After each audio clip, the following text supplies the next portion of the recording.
Assalamualaikum warahmatullahi wabarakatuh. Perkenalkan, nama saya Salsabila Rahmadani dengan NIM 2003666 dari Program Studi Pendidikan Tata Boga kelas 1B. Di sini saya akan melakukan presentasi sumber historis, politis, sosiologis, dinamika dan tantangan Pancasila sebagai nilai dalam pengembangan ilmu. Yang pertama, sumber historis Pancasila sebagai dasar nilai dalam pengembangan ilmu. Hal ini dapat ditelusuri dalam pembukaan Undang-Undang Dasar Negara Republik Indonesia tahun 1945, terdapat pada alinea keempat dalam kata mencerdaskan kehidupan bangsa, yang mengacu pada perkembangan ilmu pengetahuan dan teknologi yang harus berdasarkan pada nilai-nilai Pancasila.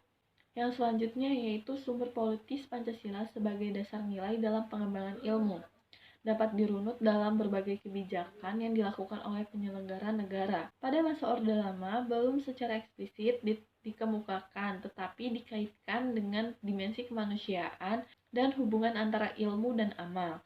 Pada masa Orde Baru, belum diungkapkan secara tegas, tetapi penekanannya hanya pada ilmu pengetahuan dan teknologi yang harus diabdikan kepada manusia dan kemanusiaan, sehingga dapat memberi martabat bagi manusia dan kemanusiaan. Yang selanjutnya itu pada masa reformasi. Pada masa ini lebih bersifat apologis, hanya memberikan dorongan kepada kaum intelektual untuk menjabarkan nilai-nilai Pancasila lebih lanjut. Yang selanjutnya itu sumber sosiologis Pancasila sebagai dasar dalam pengembangan ilmu. Ditemukan pada sikap masyarakat yang sangat memperhatikan dimensi ketuhanan dan kemanusiaan, sehingga jika ilmu pengetahuan dan teknologi tidak sejalan dengan nilai ketuhanan dan kemanusiaan, biasanya terjadi penolakan.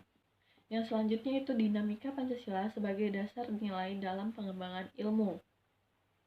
Hal ini belum dibicarakan secara eksplisit oleh para penyelenggara negara dan belum mendapatkan perhatian khusus oleh para kaum intelektual. Perkembangan iptek juga belum berakar pada nilai budaya bangsa, tetapi berorientasi kepada kebutuhan pasar. Yang terakhir yaitu tantangan Pancasila sebagai dasar nilai dalam pengembangan ilmu.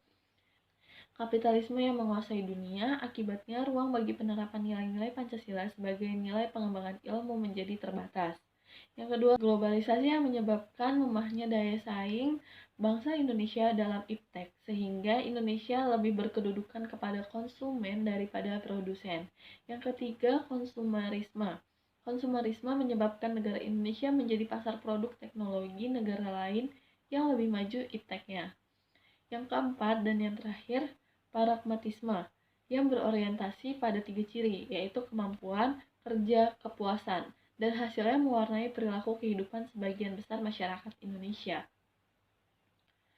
Sekian presentasi yang dapat saya lakukan. Apabila ada kesalahan, saya mohon maaf. Saya akhiri. Wassalamualaikum warahmatullahi wabarakatuh.